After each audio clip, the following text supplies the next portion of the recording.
Imagine being judged for who you are, having everything stripped away, and then witnessing a single act of kindness that changes everything. What if that act not only saved a life but turned a community upside down? This is the true story of a young boy, his last $15, and how one choice set off a chain reaction that transformed lives. Stick around to see how kindness, courage, and second chances can reshape the world. You won't want to miss this. Kevin Washington was only 14 years old when he found himself in the most unexpected and challenging situation of his life. It was a hot day in Detroit, and Kevin, like most days, had spent it washing cars in the sweltering sun to earn money. His hard work earned him $15, the sum he had saved up to buy asthma medicine for his 8-year-old sister Destiny. But fate had other plans for him that day. As Kevin walked through the parking lot of a local pharmacy, he noticed an unconscious man lying on the asphalt.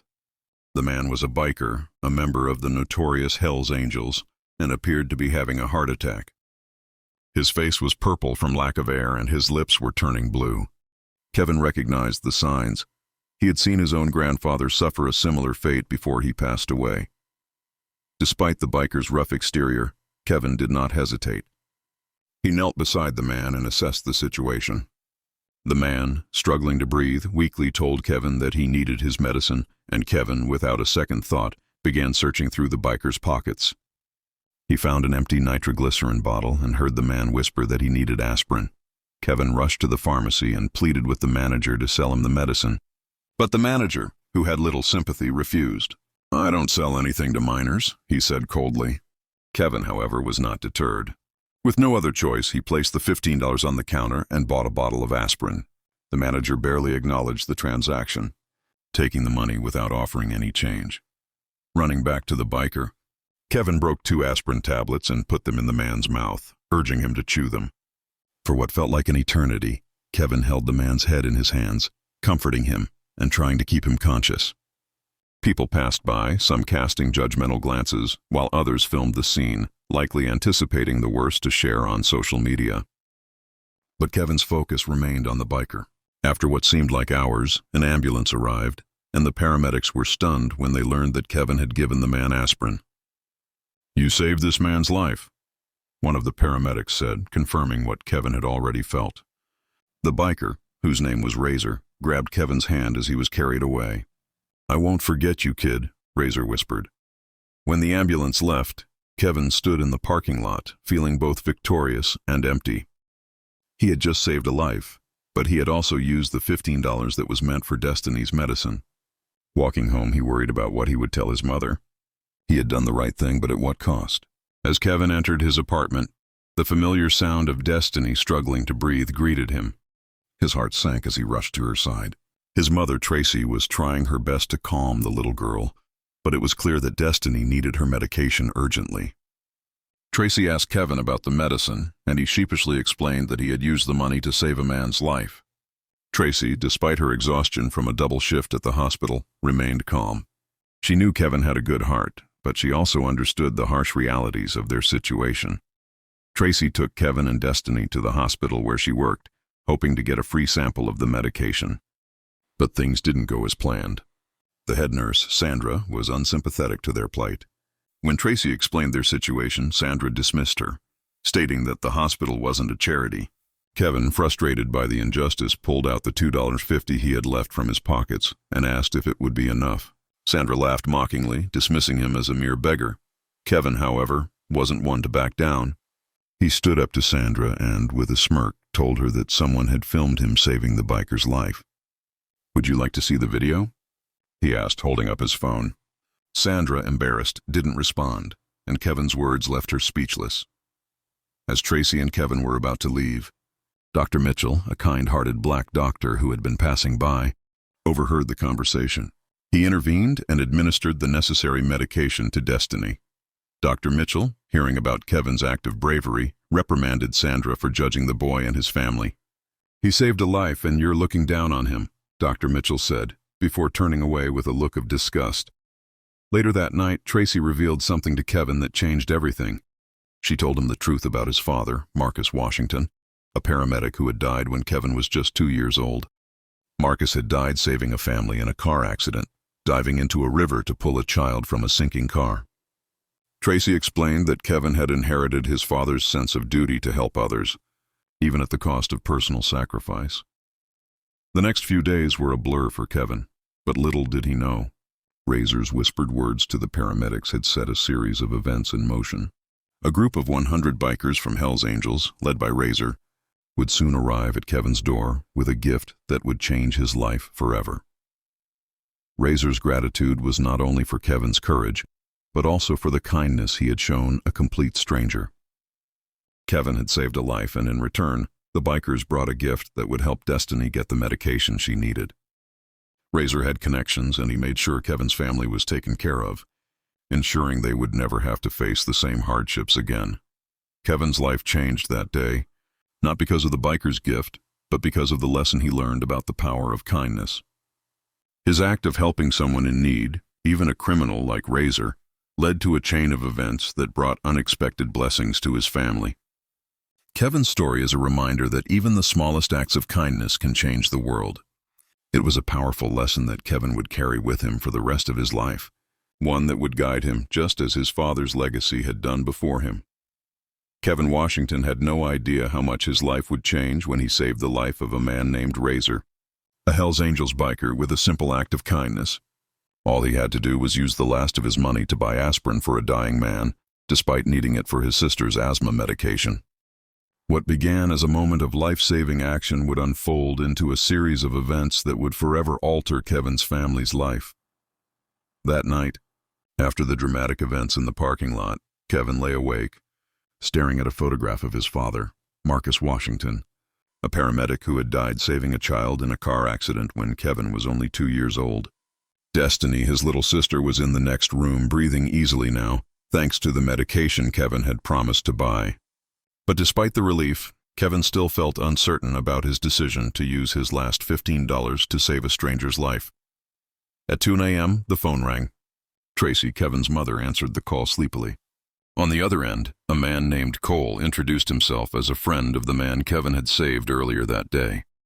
"It's late, sir. We're asleep," Tracy replied, irritated by the interruption. But Cole explained that it was important. Razor, the biker, was alive and wanted to meet Kevin and his family. He asked if he could come by in the morning to thank Kevin for his extraordinary act of kindness. Tracy was skeptical. But Kevin, having learned the importance of helping others from his late father, encouraged his mother to accept the offer. Cole assured them it wasn't about money, but about recognizing Kevin's actions and showing that not all adults were like the judgmental nurse at the hospital. Tracy agreed, though still unsure of what to expect. The next morning, Kevin woke up as usual at 6 a.m., but something felt different. Destiny was playing with her old doll, breathing normally after her medication. Tracy was making the last of the coffee, still thinking about the previous night's phone call. "Mom, do you think Cole was serious?" Kevin asked as he looked out the window. Tracy replied cautiously, "I don't know, sweetheart. But rich people promise a lot when they're grateful. Then they forget." At 9:50 a.m., Kevin's heart raced as he heard the sound of engines in the distance. Tracy ran to the window, eyes wide with disbelief. "Oh my God, Kevin, come see this," she said. 10 Hell's Angels motorcycles pulled up in front of their building, causing the neighbors to appear at their windows, some even dialing the police. Kevin watched, stunned, as Cole dismounted from one of the bikes. "Mom, they really came," Kevin said, still in disbelief. Tracy quickly smoothed out her best dress and said, "Kevin, be polite but careful. We don't know what they want yet." Cole approached alone, knocked gently on the door, and introduced himself. Tracy, though nervous, invited him in. Cole wasn't the rough biker stereotype Kevin had imagined. He was in his mid-30s, dressed simply in jeans and a t-shirt, without any tattoos visible. He sat down with Tracy and Kevin in the small living room and began to explain who Razor really was. "Razor's real name is Robert Martinez," Cole began. "He's 52 years old and a multimillionaire. He owns 3 construction companies in Detroit, employing over 400 people." Kevin and Tracy were shocked. How could this man, who seemed to be just a rough biker, be so successful? Cole continued. 15 years ago, Razor almost died from a drug overdose. He was saved by a paramedic, Marcus Washington, your husband, Kevin, your father. Tracy gasped, her eyes filling with tears. The room fell silent as the weight of the revelation sank in. Razor had never forgotten the name of the man who saved him. When he heard Kevin say his last name, it all made sense. Razor had spent years trying to find Marcus's family to thank them for giving him a second chance at life. Cole explained how Razor had turned his life around after being saved. He quit drugs, built successful businesses, and started helping disadvantaged communities in honor of Marcus. That's why Razor had become involved with the Hells Angels. The group, Cole explained, wasn't just a gang of criminals, as many believed. They used their influence to help raise money, build houses, and support families in need.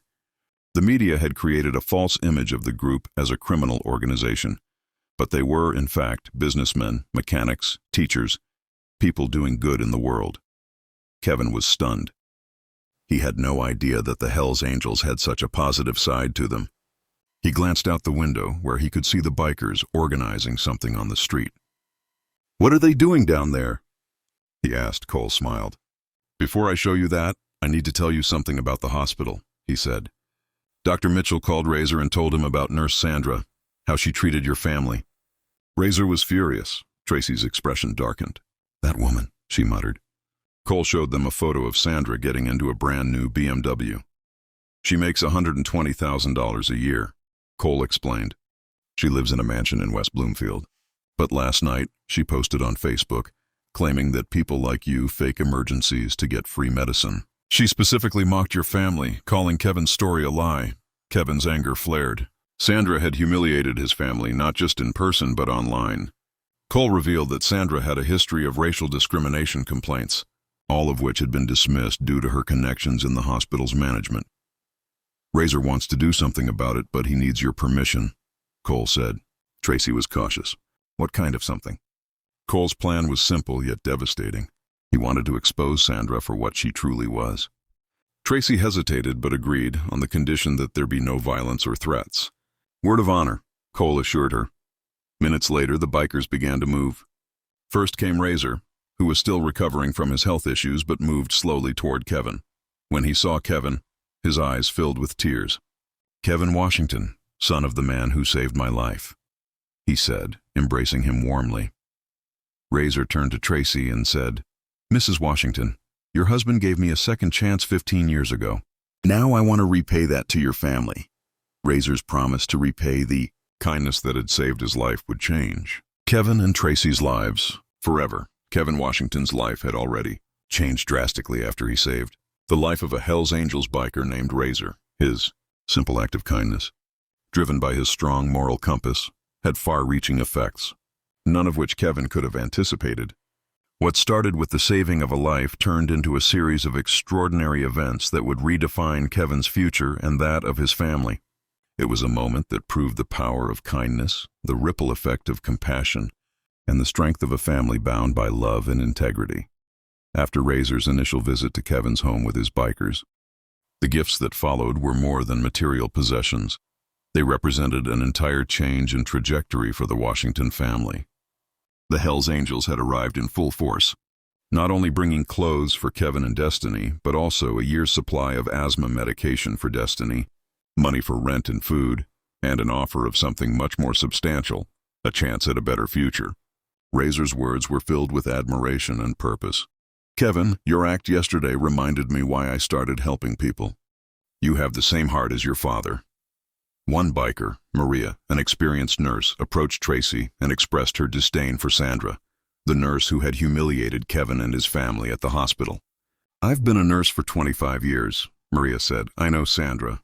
She's a disgrace to our profession. Are you really going to confront her?" Tracy was skeptical, unsure of what Razor meant by confronting Sandra. But Razor's response reassured her. "We're not going to confront her. We're going to educate her." Razor's confidence in the plan was clear. He was determined not only to repay the kindness that Kevin had shown, but also to stand up for the dignity of working families who were judged by their race or financial status. At 2 p.m., 30 motorcycles roared into the parking lot of Detroit Metropolitan Hospital, signaling the beginning of Razor's plan. The Hells Angels, all dressed in their distinctive vests and sunglasses, marched calmly into the hospital lobby. As they approached the reception desk, the receptionist stammered, "Can I help you?" Razor's voice rang out clearly for everyone to hear. "Yes." We're here to publicly thank Nurse Sandra for the exemplary way she treated the Washington family last night. Sandra's face drained of color as she tried to shrink behind her computer, but she couldn't escape. Dr. Mitchell, who had been watching the situation unfold, smiled discreetly, knowing exactly what was happening. He called Sandra over and she approached the bikers, trembling with fear. Razor, with his usual calm demeanor, continued his mission. Nurse Sandra, we want to thank you for showing your true colors last night. Maria, the nurse-turned-biker, stepped forward. Did you know that Nurse Sandra makes $120,000 a year, lives in a mansion, and drove an $80,000 BMW to work today? Yet yesterday, she refused to help an 8-year-old child who needed asthma medication. Maria's words spread like wildfire through the lobby as whispers of outrage began to grow louder. Did you also know that she posted on Facebook about this family, calling them those people, and insinuating that they made up a medical emergency? By now, the whispers had turned into audible gasps, and Sandra's attempt to explain herself fell on deaf ears. You don't understand, Sandra tried to say, but Razor interrupted her firmly. We understand perfectly. You judged a working family based on the color of their skin and their financial situation. Dr. Mitchell stepped in, ready to take further action. Sandra, I need to talk to you now, he said, leading her away from the bikers and toward a private room. As Sandra was taken away, the Hells Angels spread throughout the hospital, talking to patients, families, and staff. They told Kevin's story, how a 14-year-old boy had spent his last $15 to save a life. The biker's presence in the hospital was felt by everyone, and within 2 hours the entire hospital knew the story. Even more importantly, everyone knew about Sandra's actions and her prejudices. By the time the Hells Angels left, they had not only educated Sandra, but also shared the truth with everyone around her. The biker's mission had succeeded in exposing the truth, and Sandra's career, built on prejudice and arrogance, was on the brink of collapse. Back in the administration office, Sandra faced the consequences of her actions. As she cried, Dr. Patterson, the hospital director, read the mounting complaints against her. He explained that her behavior had damaged the hospital's reputation and that she was being transferred to the night shift in the records department. Your resignation is effective immediately, Dr. Patterson told her. Sandra, who had once held power and prestige, now found herself without a career, all because she had judged a family based on their race and financial situation. Outside, Dr. Mitchell was congratulating Tracy, who had just been promoted to morning shift supervisor, a position that had previously been held by Sandra. We need more people like you and Kevin in this world, Dr. Mitchell said to Tracy, and she felt the weight of this new responsibility settle upon her. It was a bittersweet victory for Tracy, as she knew that her promotion came at the cost of Sandra's downfall. But she couldn't help but feel proud of her son and what they had accomplished together. Meanwhile, Kevin and his family's life was rapidly transforming. With Razor's financial help, they moved to a better neighborhood. Kevin began attending a private school on a full scholarship through the Hells Angels mentoring program, where he learned not just academics, but practical skills that would set him on a new path. Razor had given Kevin more than just money. He had given him purpose. Kevin, with his newly acquired sense of direction, started a community program that connected inner-city youth with business mentors. 12 teenagers participated, learning valuable skills such as business management, mechanics, and leadership. Razor was proud of Kevin's growth. During one of his weekly visits, he took Kevin to a vacant lot in the heart of the neighborhood where Kevin had grown up. I want to show you something, Razor said, his voice filled with a sense of pride. They arrived at the lot, and Kevin was astonished to see a new community center being built. This was a place where kids could learn, work, and grow. This is just the beginning, Kevin, Razor said. You're going to lead the way for other young people, just like your father did. 3 months after the incident at the pharmacy, Kevin was no longer just a kid struggling to survive in a rough neighborhood. He had become a leader, a mentor, and an inspiration to others. He had learned that the true strength of a person lies not in what they take from the world, but in what they give to others. Kevin's act of kindness had set off a chain of events that would continue to impact not just his life, but the lives of countless others. and the lessons he had learned would shape his future and the future of those around him for years to come. But none of this would have been possible without the one moment that changed everything. The moment when Kevin chose to do the right thing, even when it seemed like there was nothing to gain. That single act of kindness had shown him that no matter how small the act, it could change the course of lives forever. Kevin Washington's life, as well as the lives of those around him, was irrevocably altered by a single act of kindness. What began as a simple decision to spend his last 15 on to save a man's life turned into a life-changing ripple effect that not only impacted his family, but the entire Detroit community. Kevin's story is a testament to how kindness, even in the face of cruelty and adversity, can lead to monumental transformations that extend far beyond one's expectations. When Kevin stood in front of the newly erected sign that read, "Future Home of the Marcus Washington Community Center," his eyes filled with tears. The name of his father, the man who had saved Razor's life 15 years ago, was now immortalized. In a community project that was transforming the lives of so many others, Razor, the man who Kevin had saved, explained what the center would represent: a vocational training center, a free medical clinic, and a mentoring program, all funded by their organization. Kevin was taken aback when Razor told him that he would run the youth program. "Me?" Kevin asked, stunned. "But I'm only 14. Razor smiled warmly. "Your father was 23 when he saved me. You have the same heart as him. Age is just a number." This moment was a pivotal one in Kevin's life. He realized that not only had he saved a life, but now he was also being given the opportunity to help shape the future of others. Kevin's act of kindness had started a chain of events that would culminate in the creation of a community center that would serve as a beacon of hope and opportunity for generations to come. Meanwhile, Sandra, the nurse who had humiliated Kevin and his family, was facing a very different reality. Fired from her job with no professional references and dealing with the personal fallout of her actions, she watched as her world unraveled. Her engagement had ended, with her ex-fiancé, a respected doctor, unable to bear the shame of being associated with her scandal. Sandra's once prized BMW was repossessed by the bank, and she was left driving a used car with engine problems. She now worked as a low-paid attendant at a veterinary clinic in the suburbs, earning a third of what she had before. Her arrogance and prejudice had cost her everything, and she was forced to confront the consequences of her actions. A year later, while shopping at the supermarket, Sandra came across an article in Detroit Today magazine. The cover story read, "Young Hero Turns Tragedy into Hope," and it featured Kevin, as she read about how Kevin had helped 50 families through his mentoring program, mediated racial conflicts in the community, and was planning to expand the center to other cities. Sandra was struck by the contrast between Kevin's accomplishments and her own fall from grace. Looking at the discount coupons and generic products in her shopping cart, she was forced to confront the reality of someone who had lost everything because of her own prejudice. That same week, the Marcus Washington Center was inaugurated, and hundreds of people from across the community gathered to celebrate. The mayor, local business leaders, and the Hells Angels community were all in attendance. Kevin, now 15, stood before the crowd, his voice steady and full of conviction as he addressed the audience.